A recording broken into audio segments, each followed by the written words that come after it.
Well, Dale, actually, I do sense that pastors are open to beginning to talk about some of these things, beginning to acknowledge, hey, you know what, we have experienced vulnerability over the last 2.5 years, and for a lot of pastors, that just scared the heebie-jeebies out of them.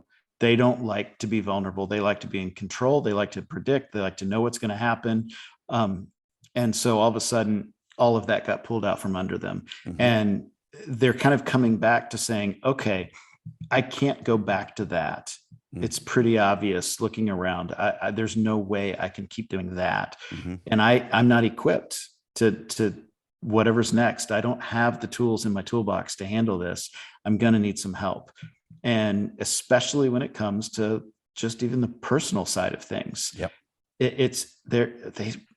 We're pastors. We're like professional Christians. And so we were always like really good at being Christian because our job's dependent on it. But we kind of reached a point where being a Christian and being a pastor didn't necessarily go hand in hand for a while.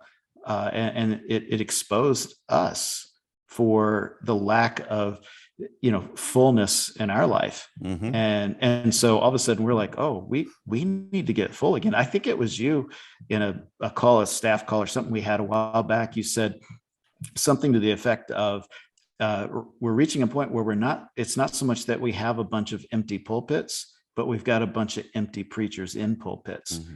And that's what I'm seeing. And they're seeing it. And they're saying, okay, that's not going to work. We got to fix this. Be sure to check out the full episode of the 95 podcast by going to 95network.org/podcast.